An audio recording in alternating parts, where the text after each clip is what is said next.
Close your eyes and imagine for a moment that you are managing one of the world's largest industrial giants. Steel, chemicals, or automotive. You produce whatever keeps the modern world standing. Your location is clear, the heart of Europe, the capital of discipline and engineering, Germany. But the year is 2023, and there is an increasing, deathly silence in your factories. Not a sound. Fewer and fewer factories continue to operate with each passing day. Are there no customers left? No. Is there a strike regarding working conditions? No, that's not it either. You pulled the plug because you simply didn't have the power to pay a single bill. Here is the famous Energiewende, the energy transition. It was marketed to us as that green paradise powered by wind and sun, where we don't pollute the world and our consciences are clear. Germany spent exactly $500 billion, yes, exactly $500 billion, to realize this dream. So what do they have in their hands right now? The most expensive electricity in the developed world, an industry that is rapidly melting away, and the most tragicomic part of it all, they are currently trying to dismantle the wind turbines they spent billions on to dig up the coal underneath them. It might sound like a joke to you, but no, this is reality. Today we are going to talk about the most expensive mistake witnessed in recent history and how a superpower shot itself in the foot. Let's see what happens when hubris, arrogance, blindness, and panic come together. Buckle up, the bill is going to be a bit steep. Part 1. The Panic Button and the End of Nuclear. Let's rewind the film a bit to the recent past, to 2010, the days when the iPhone 4 had just come out, when the world was calmer and more beautiful. Angela Merkel is at the helm of Germany back then. A physicist, a woman with a PhD in quantum chemistry, she knows her stuff.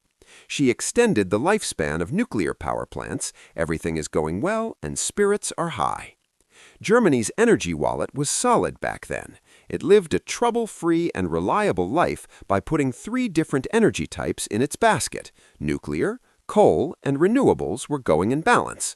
In fact, nuclear was shouldering a quarter of the general energy need. It was clean and cheap. Just when we said everything was fine, all hell broke loose in Japan in March 2011, the Fukushima disaster. A very big, very bad tragedy. But look at the map. Where is Japan? Where is Germany? Does Germany have a tsunami risk? Under normal circumstances, what do? You increase security measures and continue where you left off. But politics runs on fear, not mathematics. Following the event, the German public was seized by fear, and the Green Party fanned this flame. What did Merkel do at that moment? Did she sit down with her team and do the math? No. To avoid losing her position and her seat, she made a sudden U-turn and said, "We are ending it." They pulled the plug. The decision was made to finish off nuclear energy by 2022. Look, let me explain the situation Germany is in like this. You have a furnace in your house working beastly like a V12 engine, and you want to install solar panels on the roof. Great!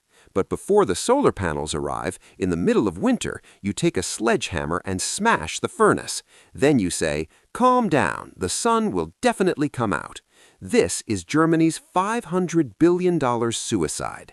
They threw away trouble-free, paid-off, spotless nuclear power plants for nothing and tried to erect wind turbines to do the same job instead.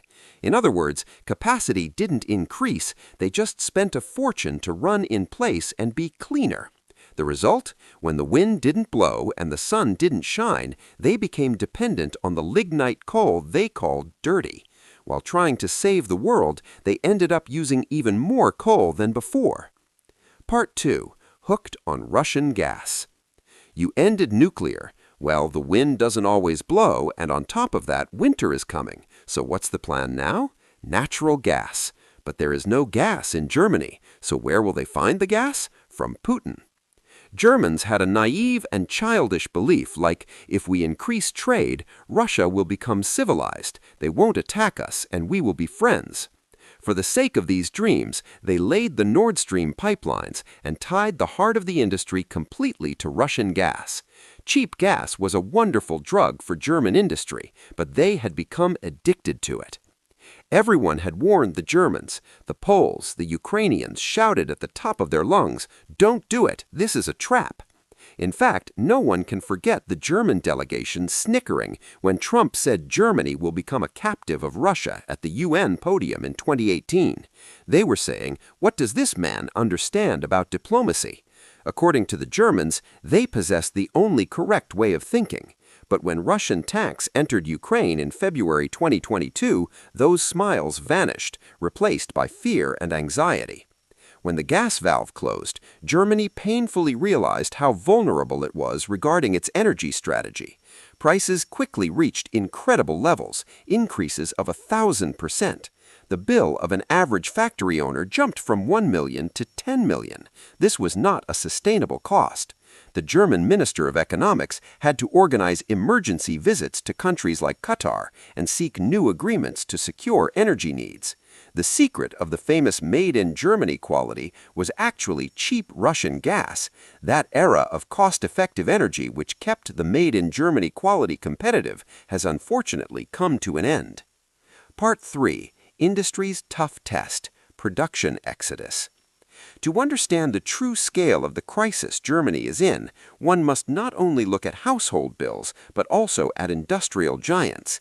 Chemical giant BASF decided to shift its investments to China due to rising costs in Europe, because energy costs there are much cheaper and competitive.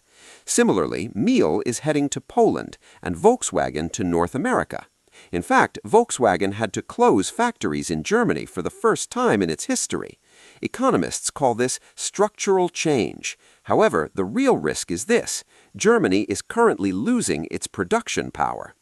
Germany has never been a country that exports software like Facebook or Google. This country is a giant built on production. It was the first country that came to mind worldwide when engineering and production were mentioned. If production capacity decreases and more potential is lost over time, Germany faces the situation of turning into a country that stands out only for its history and tourism. Once steel mills or heavy industrial plants close, it is very difficult to bring them back. It's both costly and takes a lot of time.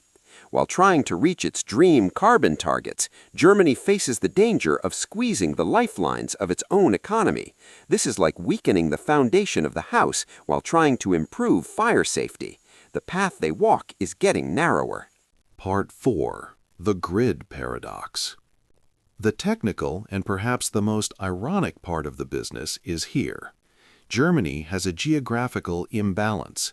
In Germany's climate, the wind blows in the north, while the large factories are located in the south.